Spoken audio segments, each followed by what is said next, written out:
Hi everyone. So last night I was on TBN Special Report Israel at War with Eric Stakelback, and we talked about everything going on in the Middle East and obviously the conflict between Israel and Iran and the possibility of the United States getting involved. It's all that anyone is talking about right now, and there really is this debate, right, between whether Donald Trump, obviously President Trump, should get involved in this fight and should back Israel, and we know right now that he actually added a 2-week period right now in which he said he's going to make his decision. So I think for us, it's about kind of talking about what the risks are, why he should or shouldn't get involved, what it means to back Israel in this fight, and also what it means if we know for a fact that Iran might be actually getting a nuclear weapon, because we know that as the Iranian regime chants death to Israel, they also chant death to America. So it's a really serious conversation and topic, and it's something that honestly, I thank God every day that we have President Trump in the White House to deal with, because I don't know if I could trust any other American leader with something like this. Let me know what you think. Two people who know the state of play right now, the stakes of Operation Rising Lion very well, are Elizabeth Pipko, former GOP national spokeswoman, and Greg Roman, executive director of the Middle East Forum. Elizabeth, Greg, great to see you. Elizabeth, I want to start with you. You know the Trump administration and the leadership of President Trump very well. We had the announcement today earlier, of course, that he's going to take maybe 2 weeks. Within 2 weeks, he'll make the decision on whether to join Israel in this fight. What have you seen so far? What kind of a difference has President Trump's presence and leadership and messaging made in this fight?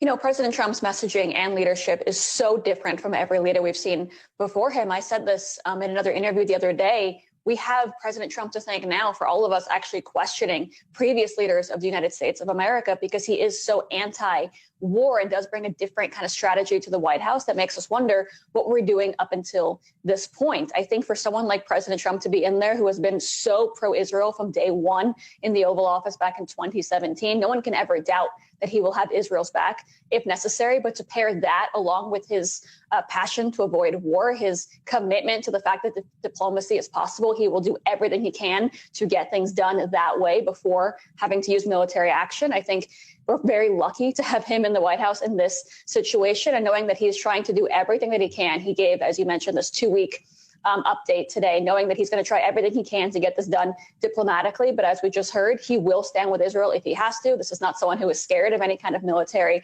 action, but it's someone who wants to avoid boots on the ground. And it's someone who wants to avoid any kind of unnecessary bloodshed, not just of American troops, but of anyone in the world. And that's the kind of leadership that I voted for.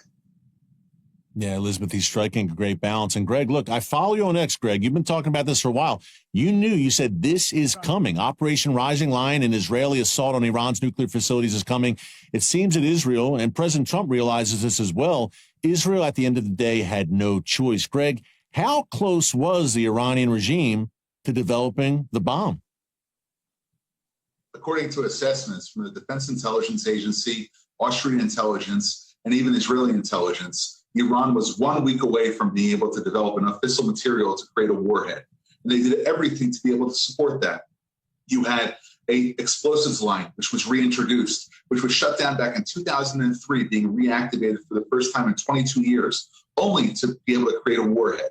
You had a meeting which took place between the head of the IRGC's Aerospace Command and Iran's Nuclear Directorate for the explicit purpose of designing a nuclear weapon and having delivery materials for that as well. And lastly, you had signals intelligence, human intelligence, and other electronic intelligence from the sky, which showed that all the mechanisms that Iran would need to put together a nuclear device were on their way to completion.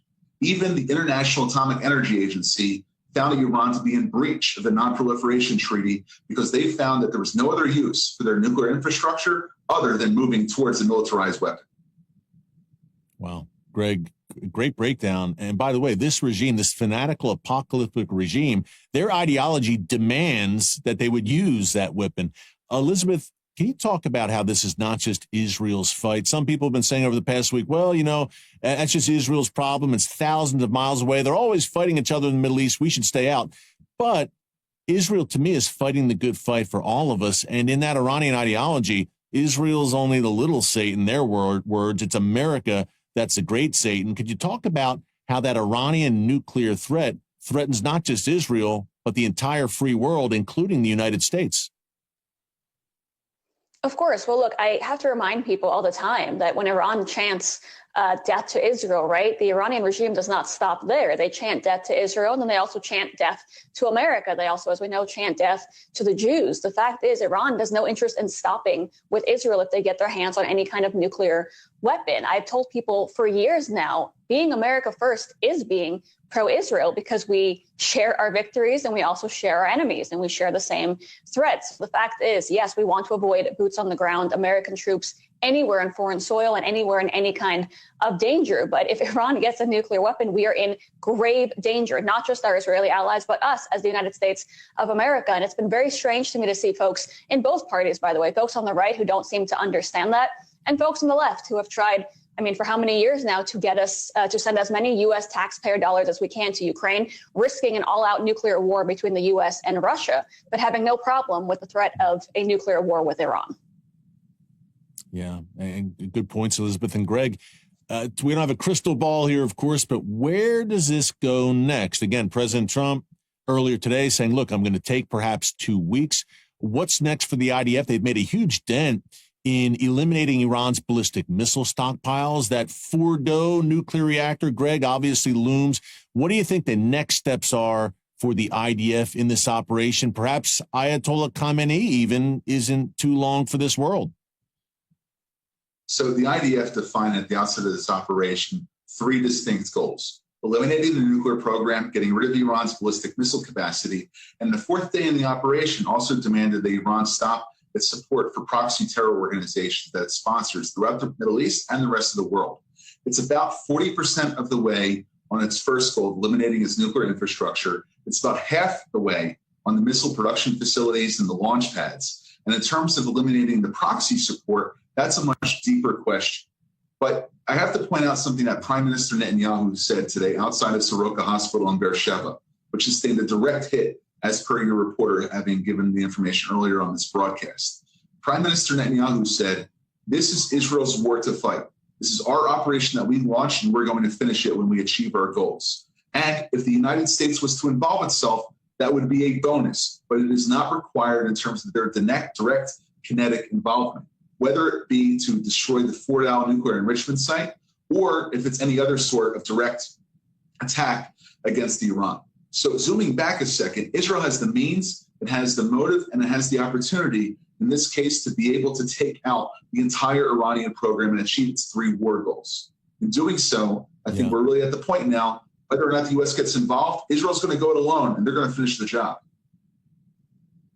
Yeah, whether the U.S. gets involved or not, this has been, Greg, just an historic operation, and the daring, improbable operations by the Israeli military, the Israeli intelligence apparatus go back much further than just this current operation. Go back a few months to what Israel did to Hezbollah with Operation Exploding Pager, as it's been called. Elizabeth, are you excited when we look at the Middle East? We see the possibility of the world's #1 state sponsor of terrorism toppling, its nuclear program smashed. Do you get optimistic, I would say, about the prospects for a region there hasn't been a lot to be happy about or optimistic about in the Middle East, of course, but it seems we've been saying throughout this program, we could be on the verge of a new day. And by the way, Israel not only emerging as the region's lone superpower, but really a global power at the end of this.